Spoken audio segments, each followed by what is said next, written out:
Piala Dunia FIFA 2026 resmi dimulai dengan sebuah pembukaan yang berbeda dari tradisi turnamen-turnamen sebelumnya. Digelar di Stadion Azteca Mexico City, upacara pembukaan yang berlangsung pada Jumat 12 Juni 2026 dini hari waktu Indonesia Barat tersebut menghadirkan kemeriahan khas pesta sepak bola terbesar di dunia, tetapi dengan konsep yang lebih ringkas dan efisien. Jika biasanya seremoni pembukaan Piala Dunia berlangsung selama 25 hingga 30 menit, kali ini FIFA memilih format yang jauh lebih singkat. Upacara pembukaan di Stadion Azteca hanya berlangsung sekitar 16 menit, menjadikannya salah satu pembukaan tersingkat dalam sejarah Piala Dunia modern. Keputusan untuk mempersingkat durasi upacara bukanlah tanpa alasan. Panitia penyelenggara menilai bahwa waktu yang lebih singkat memberikan keleluasaan dalam mempersiapkan lapangan pertandingan, sekaligus memungkinkan para pemain melakukan pemanasan secara optimal sebelum laga pembuka grup A antara Meksiko dan Afrika Selatan. Pendekatan ini juga menjadi bagian dari strategi koordinasi tiga negara tuan rumah, yaitu Meksiko, Amerika Serikat, dan Kanada. Bahkan, upacara pembukaan yang diselenggarakan di Toronto dan Los Angeles berlangsung lebih singkat lagi dengan durasi hanya sekitar 13 menit. Meskipun singkat, pembukaan Piala Dunia 2026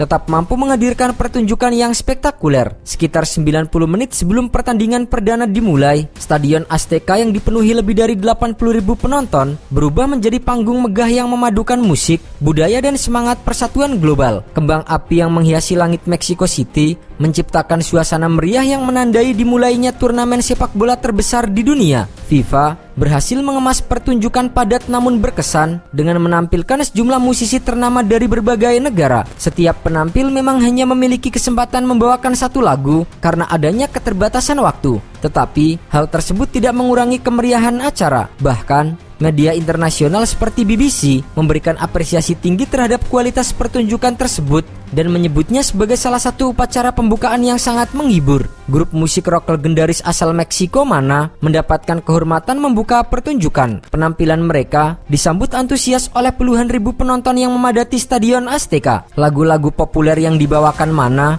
membuat para penggemar turut bernyanyi bersama, mengubah stadion ikonik tersebut menjadi sebuah konser raksasa. Atmosfer penuh semangat itu menjadi pembuka sempurna bagi pesta sepak bola yang akan berlangsung selama lebih dari 1 bulan. Setelah penampilan Mana, sejumlah artis internasional lainnya turut memeriahkan acara. Penyanyi Venezuela Dani Ocean tampil membawakan lagu andalannya, diikuti oleh rapper dan penyanyi asal Kolombia J Balvin yang berhasil membakar semangat para penonton. Kehadiran para musisi dari berbagai latar belakang budaya menunjukkan upaya FIFA dalam menampilkan keberagaman sebagai salah satu nilai utama Piala Dunia 2026. Namun, salah satu momen yang paling banyak diperbincangkan justru bukan berasal dari penampilan musik. Sebelum J Balvin naik ke atas panggung, dua karakter maskot berbentuk kelinci bergaya Labubu muncul secara tiba-tiba. Dengan telinga panjang, ekspresi senyum nakal yang memperlihatkan 9 gigi tajam, serta diiringi suara yang menyerupai suara anak-anak, kemunculan dua karakter tersebut menimbulkan beragam reaksi dari penonton. Sebagian penonton merasa terhibur dengan kehadiran maskot unik tersebut, sementara yang lain menganggap penampilan itu cukup aneh untuk sebuah upacara pembukaan Piala Dunia.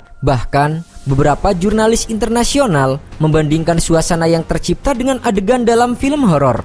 Terlepas dari kontroversi kecil tersebut, kemunculan Labubu menunjukkan bagaimana fenomena budaya populer global turut mempengaruhi berbagai acara internasional. Menariknya, karakter Labubu sendiri bukan berasal dari Meksiko, melainkan merupakan produk budaya populer dari Hong Kong yang telah mendunia melalui industri mainan. Puncak dari upacara pembukaan terjadi saat penyanyi asal Kolombia Shakira tampil di hadapan puluhan ribu penonton. Mengenakan busana berwarna kuning yang melambangkan negara asalnya, Shakira membawakan lagu resmi Piala Dunia 2026 berjudul Dai Dai. Penampilan ini menjadi momen yang sangat dinantikan karena menandai kembalinya Shakira ke panggung Piala Dunia setelah absen selama 12 tahun. Shakira pun tak tampil sendirian. Ia berkolaborasi dengan Burna Boy, bintang musik Afrobeats asal Nigeria yang tengah menikmati popularitas global. Kolaborasi antara musisi Amerika Latin dan Afrika tersebut menjadi simbol nyata dari semangat persatuan lintas budaya yang ingin diangkat FIFA dalam penyelenggaraan Piala Dunia 2026. Perpaduan ritme khas Amerika Latin dan sentuhan musik Afrika berhasil menciptakan pertunjukan yang energik dan memukau. Selain Shakira dan Burna Boy, sejumlah musisi internasional lainnya turut menyemarakan pembukaan turnamen. Nama-nama seperti Ryan Castro dan Tyla dari Afrika Selatan memberikan warna tersendiri dalam rangkaian pertunjukan. Sementara itu, penyanyi mariachi legendaris Meksiko, Alejandro Fernandez, dipercaya membawakan lagu kebangsaan Meksiko di hadapan publik tuan rumah. Penampilannya menghadirkan nuansa patriotisme yang kuat, sekaligus menjadi penghormatan terhadap warisan budaya musik Meksiko. FIFA juga menampilkan unsur-unsur budaya tradisional Meksiko dalam konsep pembukaan kali ini. Salah satu yang paling mencolok adalah penggunaan seni papel picado, yaitu seni menghias kertas dengan teknik potong khas Meksiko yang melambangkan kreativitas dan identitas budaya masyarakat setempat. Dekorasi warna-warni tersebut berpadu harmonis dengan penampilan para penari folklore yang mengenakan kostum tradisional. Mereka menampilkan tarian khas Meksiko yang dipadukan dengan koreografi modern, menciptakan perpaduan antara tradisi dan inovasi. Semangat kolaborasi lintas benua juga menjadi ciri khas upacara pembukaan Piala Dunia 2026. Musisi dari Amerika Latin, Afrika, Amerika Utara hingga berbagai belahan dunia lainnya tampil dalam satu panggung yang sama. Hal ini mencerminkan nilai inklusivitas, keberagaman dan persatuan yang selama ini menjadi roh dari kompetisi sepak bola terbesar di dunia tersebut. Piala Dunia 2026 sendiri mencatatkan sejarah sebagai edisi pertama yang diselenggarakan oleh 3 negara sekaligus, yaitu Meksiko, Amerika Serikat, dan Kanada. Selain menjadi simbol kerjasama internasional dalam skala besar, turnamen ini juga menghadirkan format baru dengan melibatkan 48 tim peserta. Jumlah tersebut meningkat signifikan dibandingkan edisi-edisi sebelumnya yang hanya diikuti oleh 32 negara. Dengan bertambahnya jumlah peserta, total pertandingan yang akan dimainkan mencapai 104 laga, menjadikan Piala Dunia 2026 sebagai turnamen terbesar sepanjang sejarah penyelenggaraannya.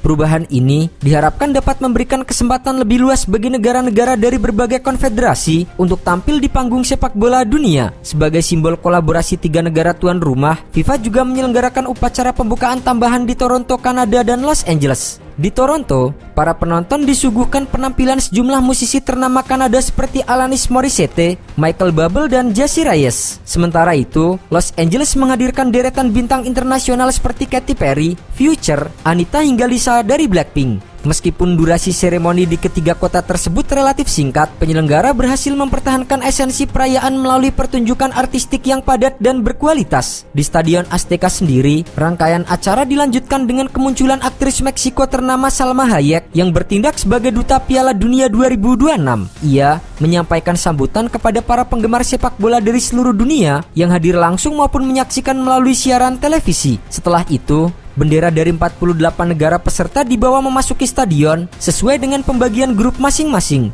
Momen tersebut menjadi simbol persatuan global, memperlihatkan bagaimana sepak bola mampu menyatukan berbagai bangsa, budaya dan latar belakang dalam satu kompetisi yang menjunjung tinggi sportivitas. Segmen artistik terakhir ditutup dengan penampilan lagu DNA Piala Dunia yang dibawakan oleh tenor legendaris Italia Andrea Bocelli bersama dengan penyanyi Korea Selatan Ejay. Kolaborasi unik antara musik opera klasik dan sentuhan elektronik modern tersebut menciptakan atmosfer emosional yang menjadi penutup sempurna sebelum para pemain memasuki lapangan untuk menyanyikan lagu kebangsaan masing-masing. Pembukaan ini menjadi awal yang menjanjikan bagi sebuah turnamen bersejarah yang tidak hanya memperluas skala kompetisi, tetapi juga memperkuat pesan bahwa sepak bola adalah bahasa universal yang mampu menyatukan dunia.